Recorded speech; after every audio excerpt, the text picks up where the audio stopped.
la materia estaba ionizada, se formaron los primeros átomos, las primeras moléculas, luego pues las primeras estrellas, planetas y galaxias. Y mucho tiempo después vino pues eh, elementos como nuestro sistema solar, nuestro Sol, y allí es en donde pues, nosotros surgimos en la evolución del universo. Em, es común más o menos hacer la analogía de que un gas cuando se expande se enfría, ¿no? Entonces, por ejemplo, eso se puede verificar fácil si uno suelta el aliento sobre la mano, ese aire se siente tibio, mientras que si uno sopla ese mismo aire, el aire, pues a la hora de que ocupa volúmenes más grandes, se expande.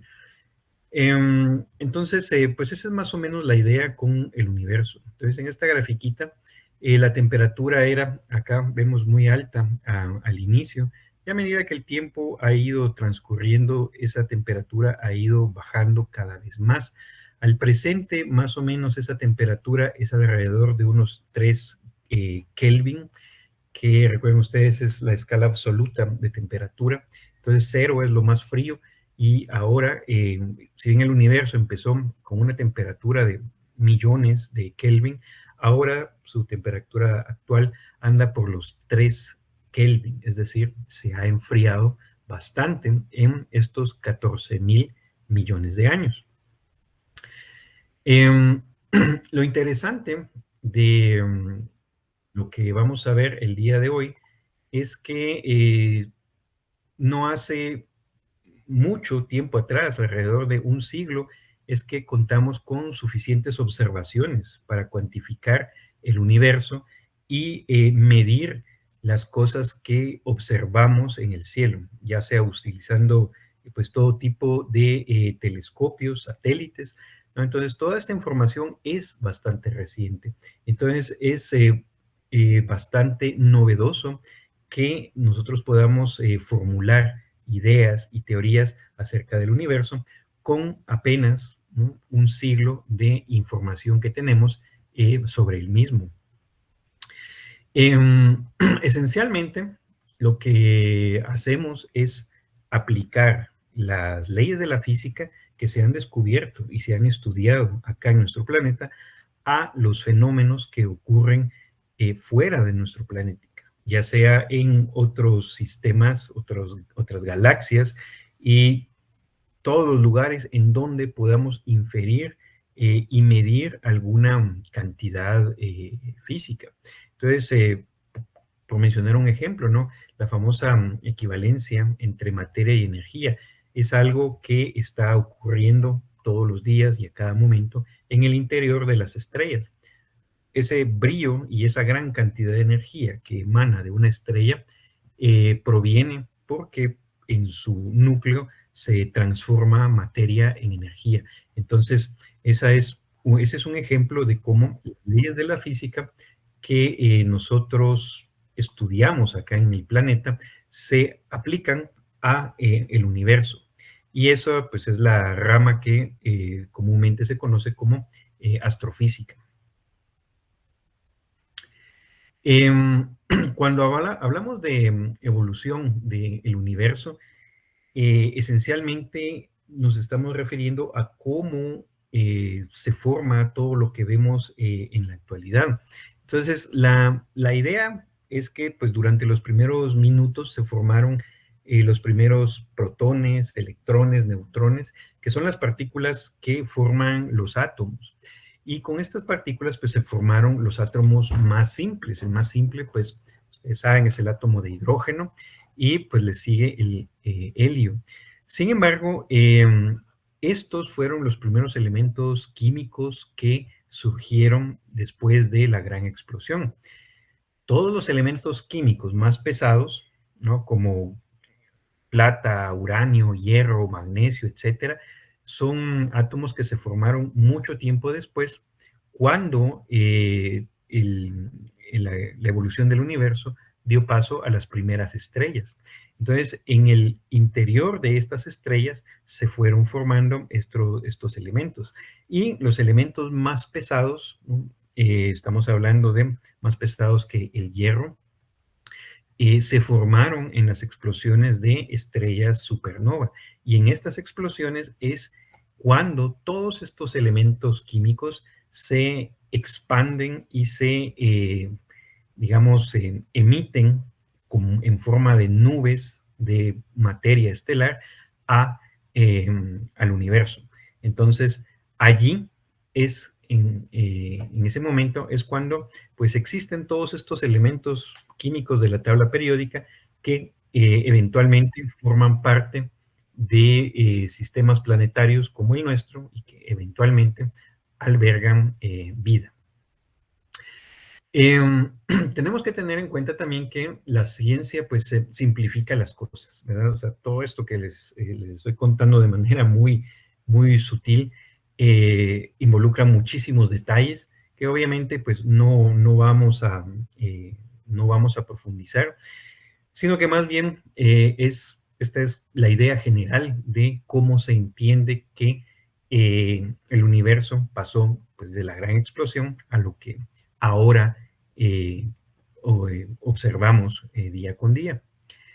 Entonces, por ejemplo, para explicar la organización de la materia, tenemos pues estas familias de partículas fundamentales. Entonces, nosotros sabemos que los protones y los neutrones pues están hechos de quarks. Luego sabemos que el electrón es una partícula fundamental. Y con todo este modelo estándar de partículas y con un conjunto de fuerzas, que son el electromagnetismo, la fuerza fuerte y la fuerza débil, es suficiente para explicar la constitución de la materia, los átomos, moléculas, y cómo esta materia se organiza en las formas variadas que nosotros vemos hoy en día. Mucho de lo que nosotros aprendemos y vemos en estas teorías científicas, pues está muy lejos de la manera en la que nosotros intuitivamente experimentamos y vivimos en el día a día que nos rodea. Por ejemplo, ¿verdad? No es muy intuitivo pensar inmediatamente que el universo se originó en una gran explosión. Por ejemplo, ¿verdad? Prueba de ello son los antiguos modelos cosmológicos, en donde, por ejemplo, acá, ¿no? El de los babilonios era que pues la Tierra era plana y estaba sostenida por elefantes, y estos elefantes estaban a su vez sostenidos por una tortuga que nadaba, ¿verdad? En un mar de leche, una cosa así. Eso, ¿verdad? Son ideas inspiradas en pues, las observaciones o en distintas características que los antiguos observaban en el entorno inmediato en el que ellos vivían. Sin embargo, parte de la ciencia o parte del quehacer científico es poner a prueba estas ideas que a uno se le ocurren. Entonces, por ejemplo, una de esas pruebas es decir, bueno, si el planeta o la Tierra realmente está sobre elefantes que están sobre una tortuga, en un eclipse de luna, tendríamos que ver la sombra de esos elefantes proyectada sobre la luna, ¿verdad? Y entonces, pues ahí nos damos cuenta que no es eso lo que vemos, ¿no? Entonces, ahí es donde uno rechaza o descarta ideas previas que uno tiene en favor de otras que sí pasen la prueba del experimento y la observación. Entonces, así es como decimos que la ciencia avanza. Entonces la ciencia avanza pues reflexionando, pensando sobre las preguntas, haciendo experimentos, pensando en los resultados de esos experimentos, socializando estos resultados también y pues definitivamente comentando entre nosotros mismos qué pensamos sobre pues todas estas ideas que ponemos en marcha.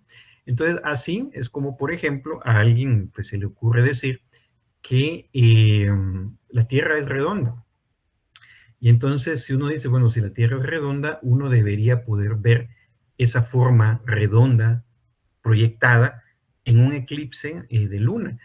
Y entonces, en el eclipse de luna, ¿verdad? Que son estas figuritas que están acá, diferentes instantes, pues uno realmente ve esa forma, esa sombra circular de la Tierra. Entonces, ese es el tipo de observaciones que apoyan las ideas que uno propone. Entonces, al final de cuentas, todas estas ideas que vamos a ver hoy acá son ideas que han pasado pruebas y experimentos. Entonces, por eso es que uno lo presenta como, pues, la mejor teoría que uno tiene sobre las observaciones actuales en el universo. Entonces, ¿cuáles son estas observaciones? Entonces, hay muchas observaciones. Hay observaciones que hemos hecho sobre objetos celestes, sus tamaños, los tiempos en los que existen o se tardan en formarse. Hemos observado la expansión del universo, la radiación de fondo, las abundancias químicas. También vemos que el universo es isotrópico y homogéneo. Eso quiere decir que isotrópico quiere decir que se ve igual en cualquier dirección que veamos, es decir, a gran escala, el universo se ve muy igual en cualquier dirección que veamos. Esto es algo así como que si uno está en medio del océano, ¿verdad? Y no hay absolutamente ningún punto de referencia. Entonces, cualquier dirección en la que uno ve, el océano se ve prácticamente igual. Entonces, algo así sucede con el universo, ¿no? Isotrópico y homogéneo, ¿verdad? Es decir, igual en todos lados e igual en todas direcciones. También, ¿no? Es una observación importante la oscuridad de la noche, es decir, la mayor parte del cielo se ve negro. Y pues ya más recientemente también hay algunas observaciones que apoyan la existencia de cosas como la materia oscura. Entonces, de aquí en lo que resta de la charla, vamos a ir hablando un poquito de cada uno de estos elementos observacionales que apoyan la teoría pues, de la gran explosión. Entonces, por ejemplo, el Sol. El Sol es nuestra estrella más cercana, es fácilmente observable y por estar muy cercana, pues llevamos mucho tiempo observándola con nuestros ojos, con instrumentos ahora y gracias a eso pues hemos recolectado mucha información acerca del mismo. Un poquito más lejos también tenemos no solo los planetas de nuestro sistema solar, sino planetas en otros sistemas solares. Entonces sabemos que a estos planetas les llamamos exoplanetas, ¿verdad? Y que los planetas no son exclusividad de nuestra estrella, sino que básicamente en cada estrella que uno observe hay planetas circulando alrededor de la misma. También hemos visto que una característica del universo es la existencia de la vida. La vida hasta el momento pues solo la hemos encontrado en nuestro propio planeta. Pensamos que podría existir, ¿no?, en otros planetas, dada la cantidad de estrellas y de planetas que podrían albergarla. Pero hasta el momento no hemos tenido observaciones directas de vida en otros planetas. También observamos lo que llamamos materia interestelar. Esta materia interestelar son nubes de gases y polvo que existen pues de manera irregular, expandidas en diferentes regiones del espacio. Muchas de estas nubes de gas y polvo alimentan los núcleos de nuevas estrellas, las cuales forman o formarán en un futuro nuevos sistemas solares. Entonces, eso nos hace pensar que nuestro sistema solar se originó en una nube de gas y polvo interestelar, tal como las que observamos en algunos casos en la actualidad. También vemos que las estrellas no son estáticas. Las estrellas nacen, crecen, algunas mueren sin mayor consecuencia. Algunas otras más masivas explotan y arrojan todo su material de nuevo al espacio. Y entonces vemos que las estrellas son entes, son objetos dinámicos, no son estáticos. Lo que sucede, en verdad, es que la escala de tiempo en la que la estrella cambia es de, es de varios millones de años. Entonces, una sola vida humana, pues, es insuficiente para lograr observar todos estos cambios y evolución en una estrella. Luego observamos que las estrellas, pues, no están solitarias en el universo. Algunas de ellas forman estructuras que llamamos cúmulos. Algunos son cúmulos abiertos, como esta imagen que se ve acá a la izquierda. Otros son cúmulos globulares, que son pues aglomeraciones un poco más densas, como esta imagen que se ve acá a la derecha. Si nos vamos a una escala más grande, pues vemos que todos estos cúmulos y las estrellas se agrupan en pues las estructuras que llamamos galaxias, que también tienen brazos, son estructuras de brazos espirales, otras son más como conglomerados, ¿verdad? Hay distintas formas que una galaxia puede tener. Y todavía si nos vamos a escalas más grandes, observamos que las galaxias forman una estructura o estructuras como de filamentos. Entonces uno dice que en la gran escala del universo, la materia está distribuida en forma filamentar, ¿no? Es decir, formando filamentos. Pues esto se parece mucho a como si tuviéramos una especie de burbujas, ¿no? En donde las burbujas vemos que hay espacios vacíos entre ellas, y hay espacios en donde se aglomeran más este tipo de burbujas. Entonces, algo así es la estructura a gran escala de la distribución de materia en el universo. Entonces, incluso se han hecho algunas pues, simulaciones por computadora en donde se ve que pues más o menos esta es la forma en la que la materia se distribuye en el universo, ¿no? Entonces, sintetizando esto que acabamos de ver, la estructura del universo, al final de cuentas, decimos que pues, las estrellas se encuentran en cúmulos. Los cúmulos de estrellas están en las galaxias. Las galaxias se encuentran formando cúmulos de pocas galaxias hasta miles de ellas.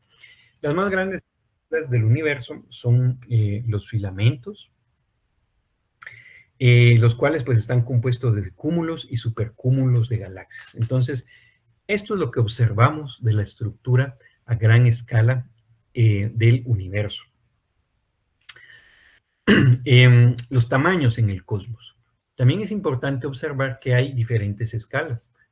Nosotros estamos acostumbrados a las escalas donde pues con lo que interactuamos normalmente pues es la escala del tamaño de una persona, por ahí tal vez la escala planetaria, pero muchas de estas escalas en el universo son muchísimo más grandes de lo que estamos acostumbrados a tratar o a ver. Igual es la escala de tiempo en el cosmos. Entonces decíamos que la escala más grande es la que ocurrió pues, hace 14,000 millones de años en la gran explosión. Después tenemos formación de galaxias, formación del sistema solar, hace unos 4,600 millones de años. Y todo lo que nos es más conocido se ha formado hace bastante menos tiempo, como por ejemplo, ¿no?, la aparición del hombre moderno, o sea, del Homo sapiens, en nuestro planeta apenas ocurrió hace 120,000 años. Entonces, nosotros pues, somos muy recientes comparado con la historia de todo el universo. Entonces, una manera de obtener información sobre los objetos en el universo es a través de su luz, ya sea fotografiándolos sobre todo, y entonces esta luz sobre todo nos da información sobre la velocidad con la que estos se mueven. Esto es gracias a el llamado efecto Doppler. Y este efecto Doppler lo que hace o en lo que consiste es que si una estrella, por ejemplo, se aleja de nosotros, nosotros vemos que su luz se corre hacia el rojo. Entonces ese es el famoso corrimiento al rojo que uno observa, por ejemplo, debido a la expansión del universo. Mientras que si un objeto, una fuente de luz, se acerca hacia nosotros, entonces lo que nosotros vemos es que su luz está como que más hacia el lado azul del espectro. Y eso es lo que se le llama corrimiento al azul. Entonces, algo que nosotros podemos verificar gracias a este efecto Doppler es precisamente la expansión del universo, ¿no? Entonces, gracias a esto es que nosotros sabemos que todas las galaxias se están alejando unas de otras. Además, también es posible inferir las abundancias químicas en el universo. Y lo que vemos es que lo que más abunda es hidrógeno y helio, ¿no? Y eso, pues digamos que es consistente con lo que predice el modelo de la gran explosión. Consecuencia de esto, ¿no? La fuerza dominante en el universo es la gravedad. Entonces, la gravedad tiende a juntarlo todo porque siempre es una fuerza de atracción. Sin embargo, en la gran explosión, nosotros vemos que también hay una componente que repele o que hace que la expansión tenga lugar. Entonces, eso vamos a ver más adelante que es lo que se refiere a la energía oscura. Entonces, es otra manera en la que el universo presenta hacia nosotros su fuerza de gravedad. Entonces, un concepto importante o algo que uno siempre se pregunta es si el universo tiene un borde, si tiene una orilla. Hasta donde sabemos, el universo no tiene un borde. Es más o menos lo podemos imaginar como la superficie de una esfera, ¿no? La superficie de una esfera es una superficie continua en la cual uno podría caminar, ¿no? Darle vueltas y vueltas y uno no encuentra una orilla, un borde. Entonces, más o menos así es como nosotros nos imaginamos el universo, ¿no? Es un cierto espacio el cual no tiene un borde que nosotros podamos encontrar. Entonces, en la expansión cósmica, pues lo que sucede es que el espacio entre las galaxias se hace más grande. Y entonces la luz que viaja entre las galaxias de alguna manera se estira, ¿no? Algo así como si tuviéramos un hule y sobre ese hule nosotros dibujamos una onda y estiramos el hule. Entonces a la hora de estirar el hule, la onda se hace más larga. Entonces, esto es precisamente lo que pasa con la luz. Entonces, las longitudes de onda cortas se hacen más largas y precisamente eso es lo que hace que el color de la luz se haga más rojo. Entonces, de allí es donde podemos inferir la expansión cósmica del universo. Entonces, esta luz esta luz estirada, por decirlo así, es lo que nosotros conocemos ahora como la radiación de fondo del universo. Entonces, es como el remanente más antiguo de la luz más antigua que conocemos del universo. Entonces, esta luz, por estar estirada, ¿no? Por estar viajando en un universo en expansión, está ahora en la longitud de onda de las microondas. Entonces, esto es lo que se conoce como el fondo cósmico de microondas. Y lo que vemos acá, pues, es un mapa de las variaciones en intensidad de esta luz antigua del universo. También es muy sabido que mientras más lejos vemos en el universo, más hacia atrás vemos en el tiempo. Y esto es porque a la luz le toma tiempo viajar de un punto a otro. Entonces, mientras más lejos, ¿no? Más tarda esta luz. Entonces, por ejemplo, ¿no? La luz que nos llega a nosotros desde la Luna tarda un segundo en viajar desde la superficie de la Luna hacia nosotros. Mientras que la luz que viene del Sol, esa luz ha tardado 8 minutos viajando del Sol hasta nosotros. Y si nos vamos más lejos, pues esta luz ha tomado millones de años. Entonces, esta es una manera de ver hacia el pasado. Ver objetos lejanos es ver cómo era el universo hace muchos miles de millones de años. Entonces, eso nos da una manera de ver y entender la evolución del universo. Entonces, podemos ver objetos en diferentes etapas de formación que corresponden a las etapas más antiguas del universo y podemos ver eh, regiones más recientes en donde pues los procesos ya han tomado lugar durante más tiempo y podemos entonces comparar cómo era el universo en distintas etapas de su formación. Lo interesante del universo es que, como vemos acá, el 98% del universo se detecta por la fuerza de gravedad que ejerce sobre los objetos visibles. Y eso es porque la fuerza dominante en el universo es la gravedad. Y entonces, mucho de estos objetos que probablemente no emiten luz, se desconocen que están allí, pero los podemos detectar por la influencia de la atracción de la gravedad. Entonces, una analogía es más o menos como si uno viera únicamente lo que hay en la superficie del océano, ignorando todo lo que hay debajo de la superficie. Y cuando nosotros podemos accesar a la profundidad del océano, pues descubrimos objetos totalmente diferentes que no son accesibles a únicamente ver el mar desde la superficie. Entonces, de esta manera, eh, lo que se observa, ¿verdad? En muchos casos es que eh, hay una estrella, ¿verdad? Y por ahí hay un objeto que no emite luz que está orbitando alrededor de esta estrella. Entonces, lo que uno puede ver es que hay movimientos, ¿no?, alrededor de estos objetos que no se ven, que se comportan como si fueran extremadamente masivos. Entonces, esa es, por ejemplo, la forma en la que se ha comprobado que en el centro de nuestra galaxia hay un agujero negro. Entonces, estos agujeros negros supermasivos no se ven, pero lo que uno sí puede ver es todas las estrellas orbitando alrededor de este objeto que no se ve. Entonces, de la misma manera, uno puede hablar sobre pues, la materia oscura. La materia oscura es un tipo de materia hipotético todavía, porque no hemos logrado detectar como tal partículas de materia oscura, pero se utiliza para explicar muchas de los efectos gravitacionales que se ven en distintos tipos de cúmulos y de galaxias, ¿no? De hecho, lo interesante de,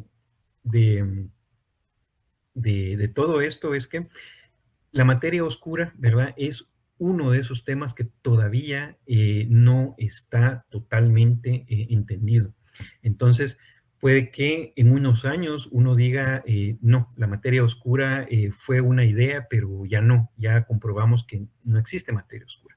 O al revés, que en unos años haya pruebas de que existe materia oscura y entonces ya dejamos de tratarla como una hipótesis y la incluimos ya en las observaciones que hacemos. Entonces, este es el tipo de cosas que están todavía en constante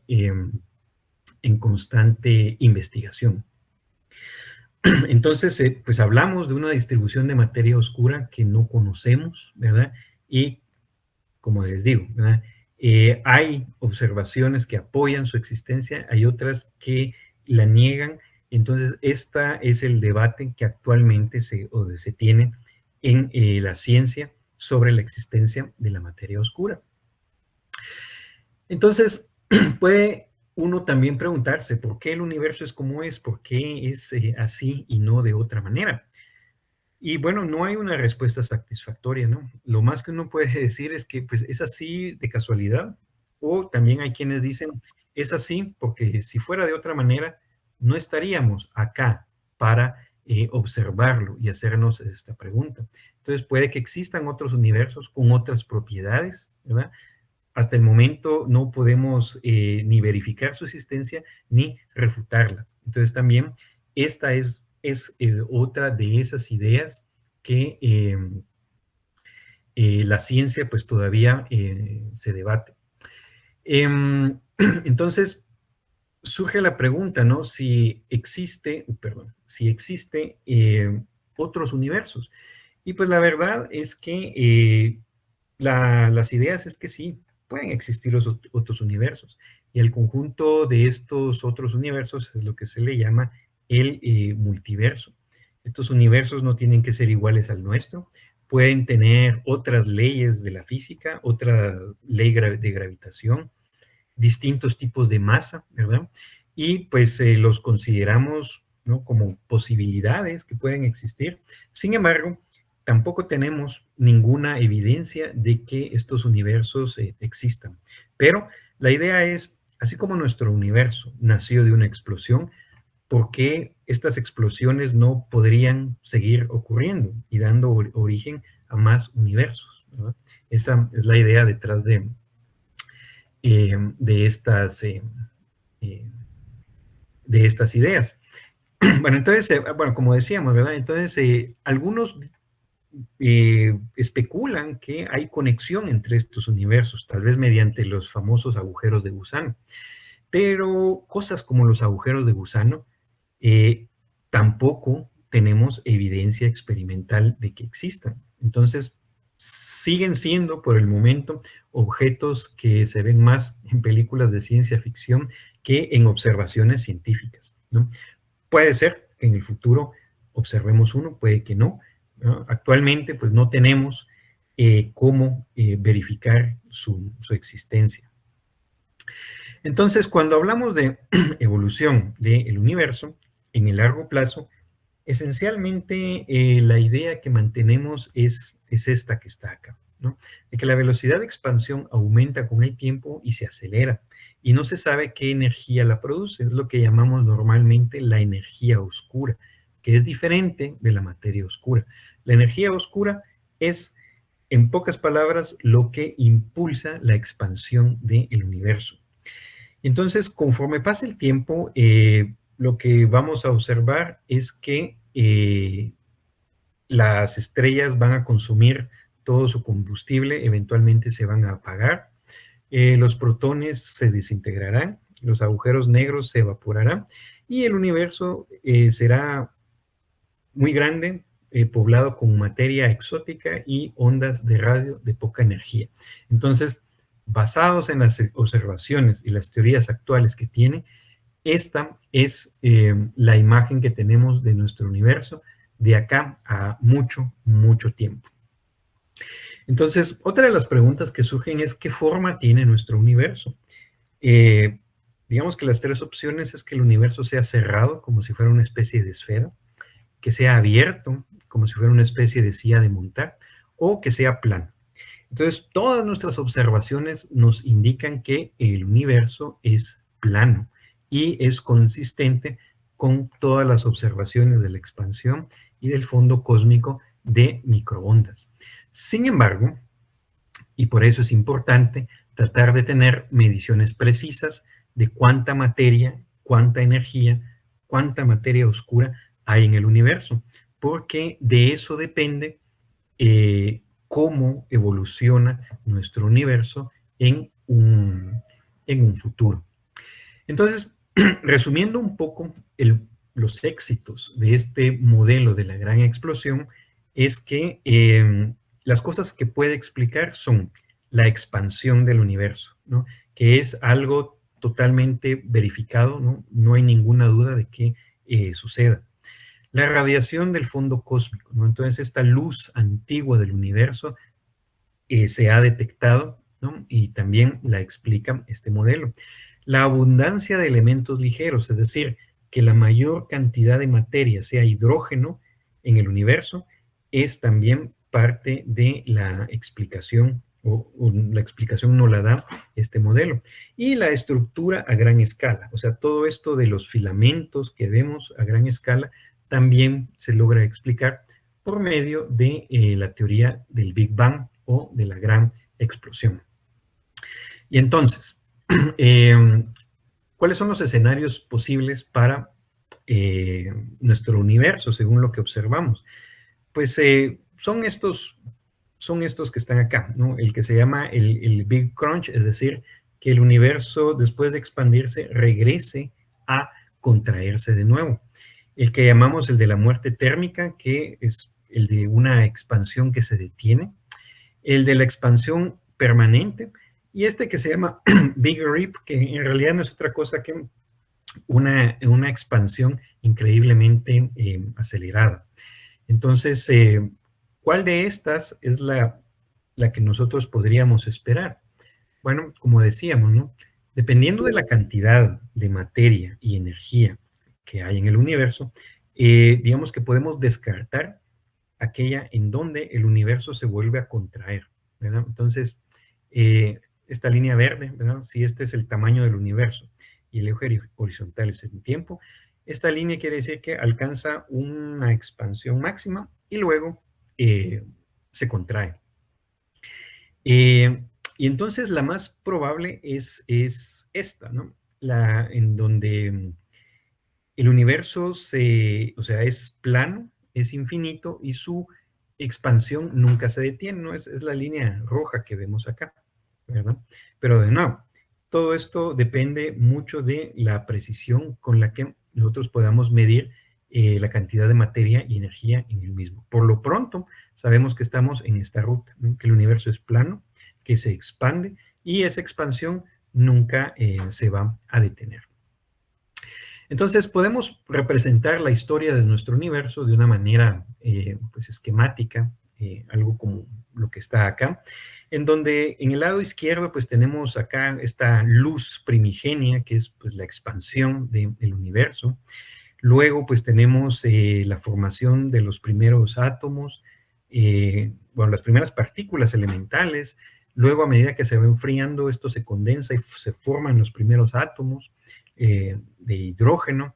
Y luego se forma la primera luz en el universo, que es esto que nosotros vemos acá representado, es el fondo cósmico de microondas.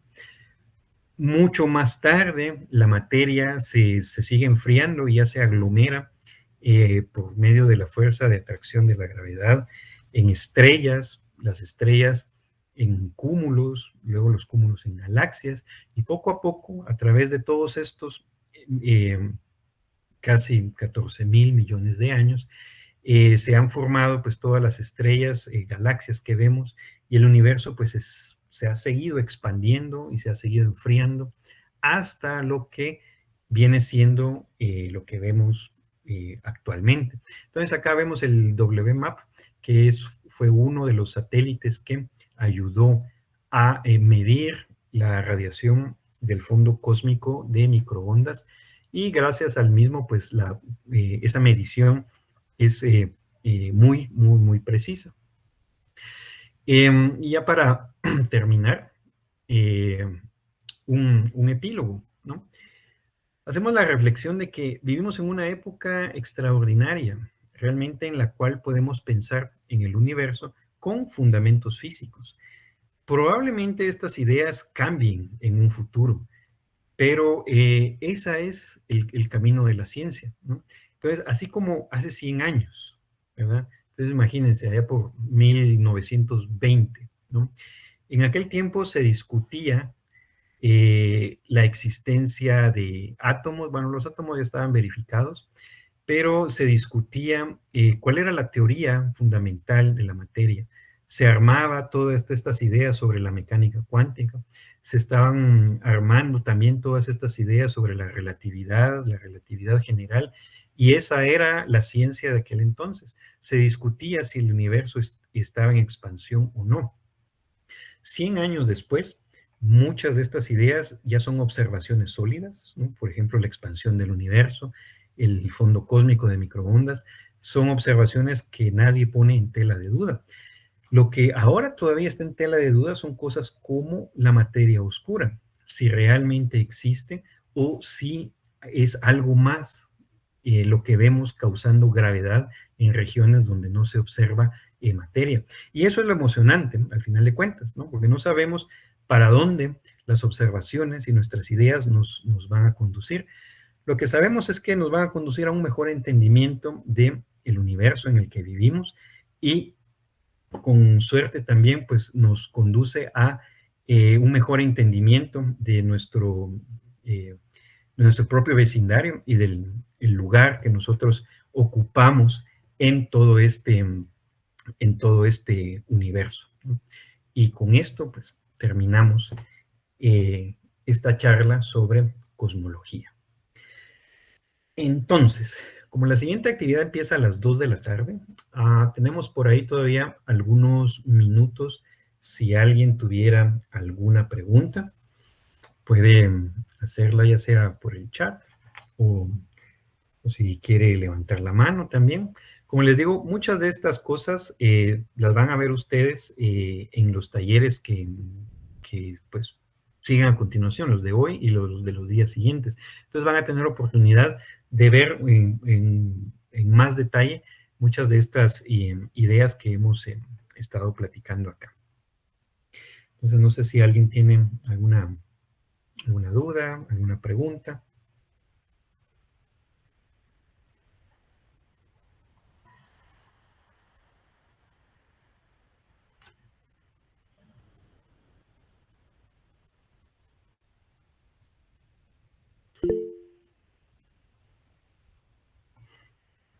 Tenemos todavía algunos minutos.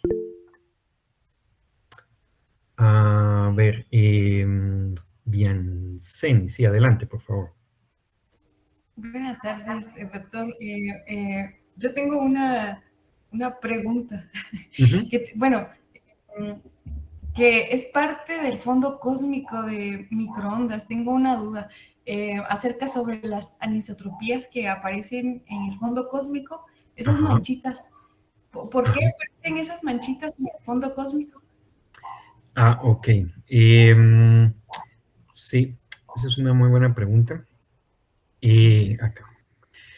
Sí, digamos que lo que uno normalmente ve en este tipo de gráficas, digamos que no es en realidad como que la intensidad de la radiación, porque digamos que lo que predice la teoría de la gran explosión es que uno debería ver una radiación homogénea proveniente de todas las direcciones del universo. Entonces, va con lo del principio de isotropía y homogeneidad. Entonces, y en realidad así es. Digamos que si uno pudiera ver esta radiación de fondo, lo que uno vería es algo así como el azul del cielo, ¿verdad? Así, cuando no hay nubes, ¿verdad? Casi que perfectamente celeste, un color homogéneo, perfecto, ¿verdad? Pero estas diferencias ocurren, digamos, son más o menos como de una parte en 100,000. ¿Sí? ¿Qué quiere decir eso?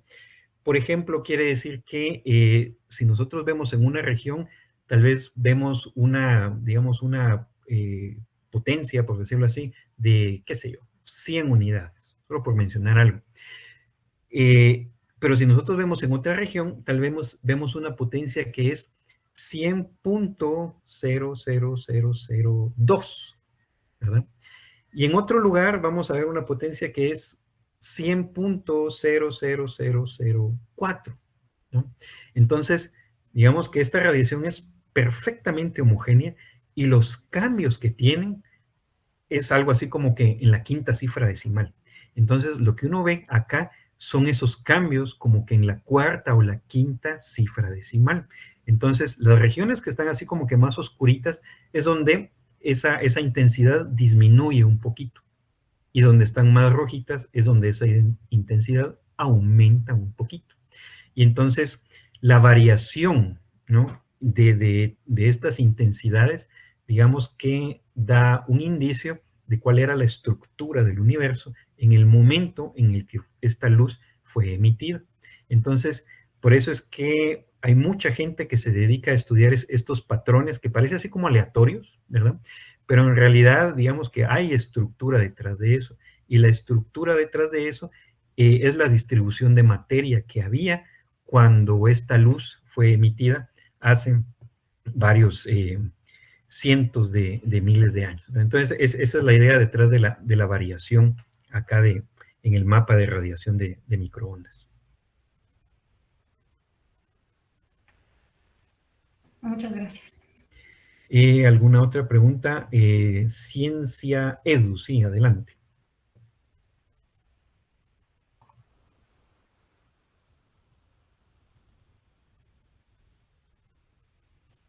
¿O alguien más? Voy a dejar de presentar acá. ¿O alguien más que había levantado la mano?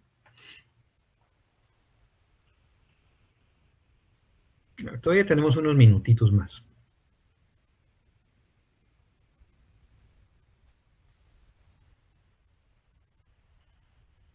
O si quieren, también está el chat por si quieren utilizar esa vía también.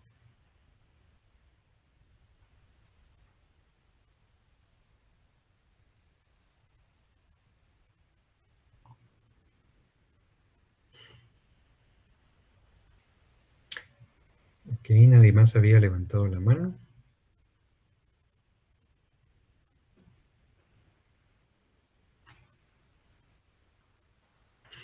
Bueno, muy bien. Entonces, vamos a dejar nuestra conferencia de hoy hasta acá. Y bueno, entonces ahorita a las 2 de la tarde seguimos con la siguiente actividad, el siguiente taller, ¿verdad? Y pues en los días siguientes, pues vamos a iniciar también con una conferencia, que pues ahí en las conferencias pues se trata de sintetizar muchos de los conceptos y pues darle así una coherencia un poco más global. Y en los talleres pues ahí se trata de observar más directamente o más despacio muchos de los conceptos que acá pues se mencionan pues muy rápidamente, ¿verdad? Entonces, con esto, pues agradezco su atención y entonces ahora, pues nos conectaríamos a las 2 de la tarde al enlace para el siguiente taller. ¿Ok?